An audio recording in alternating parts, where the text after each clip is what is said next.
Muito bem, voltamos a falar direto da página do jornal Visão Espírita no YouTube e no Facebook para mais uma gota de Espiritismo, mais uma gota de O Livro dos Espíritos. Estamos no livro 2º, capítulo 4, Pluralidade das Existências. Estamos no item Destino das Crianças após a Morte. E as questões hoje a serem estudadas serão 199 e 199A. Há uma explicação bastante longa de Kardec e extremamente, fabulosa e outros adjetivos que você queira. Aqui, o livro que nós estudamos é da editora M, a tradução, e nós vamos trazer as questões 199 e 199A, um comentário, e aí vamos para a explicação de Kardec. Divulgue esse vídeo se você puder, ele tem como única finalidade a divulgação da doutrina espírita, não tem fins lucrativos, compartilhe o máximo que você puder, você estará ajudando a doutrina espírita, tá bom? Vamos lá. 199. Por que muitas vezes a vida é interrompida na infância? Por que crianças morrem? Resposta. A duração da vida da criança pode ser, para o espírito que está encarnado nela, o complemento de uma vida interrompida antes do término devido, e sua morte é muitas vezes uma provação ou expiação para os pais. 199A. Em que se transforma o espírito de uma criança que morre com pouca idade? Recomeça uma nova existência. Então vamos lá. Por que muitas vezes a vida na infância é interrompida? Pode ser que faltava um período para aquela criança, para aquele espírito viver na carne. Então vamos supor que nessa encarnação eu tenha nascido com 80 anos de fluido vital, ou fluido vital equivalente a 80 anos. Por quê? Pelo planejamento encarnatório que eu fiz, 80 anos seriam suficientes para que eu cumprisse todas as minhas provas e passasse por todas as expiações, quer seja pelo amor ou pela dor, mas para eu cumprir esse mecanismo de provas e expiações e cumprisse as missões que me forem designadas, certo? Muito bem. Aí eu tenho uma vida desregrada por algum motivo, quer seja por drogas lícitas ou ilícitas, quer seja por vício de qualquer ordem, eu acabo consumindo mais esse fluido vital e quando chego aos 70 anos, não tenho mais fluido vital, porque gastei além da conta, vamos dizer assim, com vícios, com drogas, enfim, e aí eu desencarno por causas naturais, não vou para o Vale dos Suicidas, porque é um suicídio involuntário, não é consciente, né? Eu não atentei contra a minha própria vida, e aí não consegui cumprir aquilo que me faltava, ainda me faltaram 10 anos.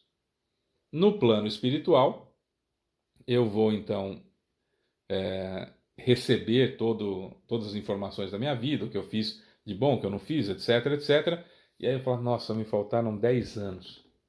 Eu preciso de todo jeito desses 10 anos aí. Como é que eu faço? Vão chegar para mim e falar, olha, tem 3 casais, 10 casais, enfim, que vão se unir na Terra e que têm dívidas grandes com relação a abandono filial, com mães que abortaram, pais que foram embora e deixaram os filhos e a mãe numa situação difícil, e agora estão tentando reparar isso e para eles seria uma aprovação difícil, mas que eles querem passar para expurgar esse passado deles. Conversa com eles, se eles aceitarem, eles vêm como seu pai, você vem como filho deles, cumpre os seus 10 anos, e eles então vão passar por essa expiação, essa provação terrível da morte de uma criança em tenra idade, mas eles se quitam, você se quita, quer dizer, né, entendendo a reencarnação, entendendo isso do ponto de vista no plano espiritual,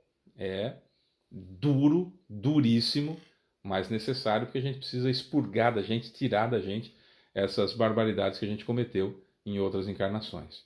Tá, eu vou lá, converso com um, converso com o outro e me afinizo com um casal em particular e tudo mais, e a gente monta a encarnação e os planejamentos encarnatórios dessa forma. Vai acontecer quando eu tiver com 10 anos, desencarno em tenra idade, eles sofrem essa dor inexplicável, inimaginável para quem não passa por essa situação, acredito eu, resgatando males tão terríveis ou piores até do que causaram em outras encarnações, quitando-se, se mantiverem, claro, a resignação, que é não se revoltar contra Deus, mas lutar com todas as forças para sair daquela situação. Então, está tudo em ordem, deu tudo certo. Bacana, ótimo. Dolorido, mas resolveu. É uma das opções. Uma outra, o Fábio disse que é toda vez? Não, acabei de dizer, é uma das opções. Uma outra opção. Estou nessa encarnação, tenho 80 anos de fluido vital, estou com 70 anos e, de repente, entro num processo obsessivo muito grande. Obsessores me encontram porque eu cometo os delitos semelhantes ao que eu cometi quando ele foi minha vítima, ou ela foi minha vítima. Gero as mesmas energias, ele me encontra, tudo bem. Trabalha com um grupo de obsessores que vão minando as minhas energias, eu vou entrando numa depressão profunda, vou entrando no chamado borderline, vou ficando numa situação cada vez mais complicada, até que eu vou e me suicido. Me suicido até acho que é pleonasmo, aí eu cometo o suicídio. Vamos lá. Passado todo esse tempo de Vale dos Suicidas e reestruturação perispiritual, tal, colônia, chego na colônia e encontro com o obsessor lá, agora já melhor, porque já passou um tempo e tudo mais, que foi um dos grandes responsáveis pelo meu suicídio, além de mim. Eu sou o principal responsável e ele um coautor, ou ela uma coautora. E aí somos compelidos a encarnar junto. Para mim faltam 10 anos. E para aquele espírito que foi o coautor, bem como minha mãe. Uma provação terrível.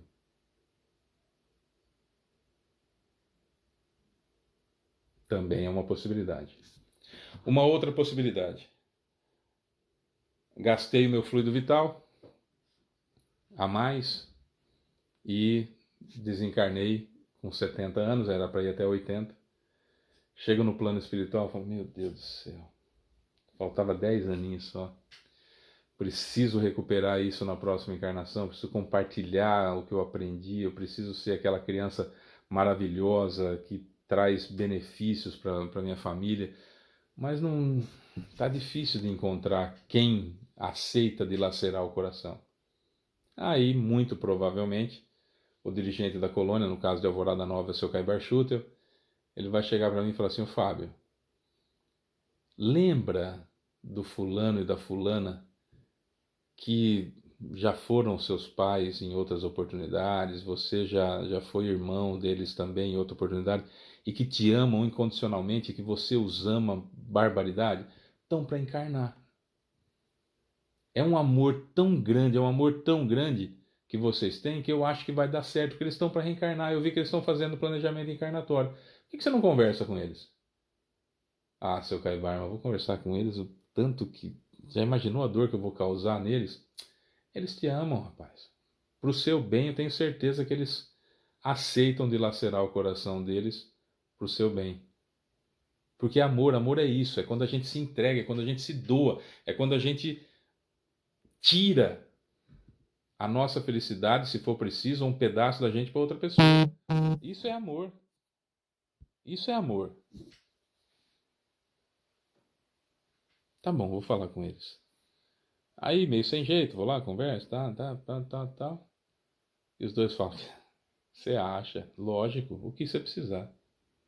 Você é daqui, ó. Você é do coração. Tem certeza? Tenho. Mas olha, se você for minha mãe, imagina o que você vai sofrer. Não tem problema. Não tem problema. O amor é isso, é doação. Aquele que vai ser meu pai fala a mesma coisa. Nisso entram na sala 2, 3 espíritos também que me amam incondicionalmente. Falam, vamos fazer o seguinte, nós vamos nascer como filhos também desse casal, que a gente está ali para amparar, né? Para ser aquela força a mais, enfim. Nós estamos juntos, vamos evoluir todo mundo junto. Isso é que é amor. E aí nascemos. E cumprido o meu espaço, eu desencarno. E aquele que veio como meu pai, aquela que veio como minha mãe, aqueles que vieram como meus irmãos, sentem essa dor impossível de calcularmos quando não passamos por ela. Por amor. Ah, o Fábio disse que é todo caso assim? Não, mas são algumas possibilidades. Não é? Se o homem só tivesse uma existência, diz Kardec, e se depois dessa existência sua sorte futura estivesse fixada para todo sempre, qual seria o mérito da metade? Qual seria o mérito da metade da espécie humana que morre com pouca idade para gozar sem esforços a felicidade eterna? E com que direito essa metade poderia ser liberada das condições, muitas vezes tão duras, impostas à outra metade? Tal ordem de coisas não poderia estar de acordo com a justiça de Deus.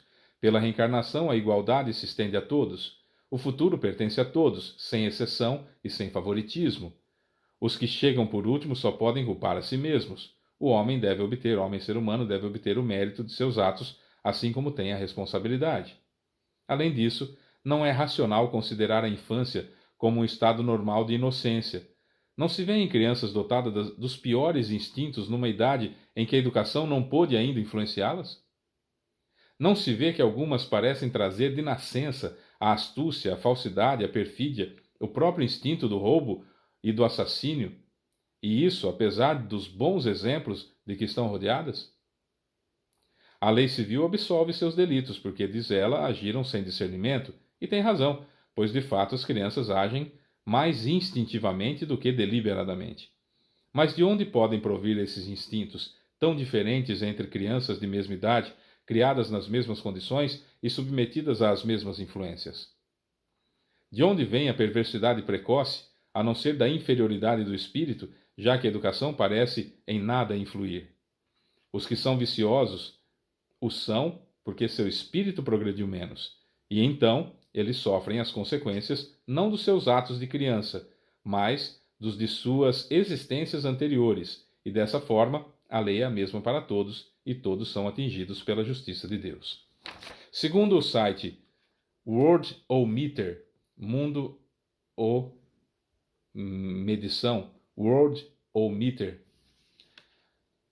morrem por dia cerca de 7.000 pessoas. Por dia. Cerca de 7.000 pessoas. Tá? Só para você ter uma ideia. Muitas delas em tenra idade, inclusive. Muitas delas crianças. O que é feito dessas pessoas? A justiça divina. Fábio, então uma criança que ela desencarna, ela fica vagando por aí, pode ser um obsessor, pode dar comunicação? Não.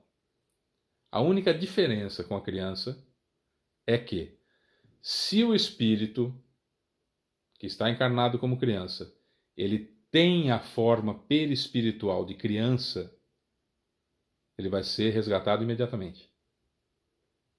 Certo? E vai ser levado para um lugar próprio para crianças desencarnadas.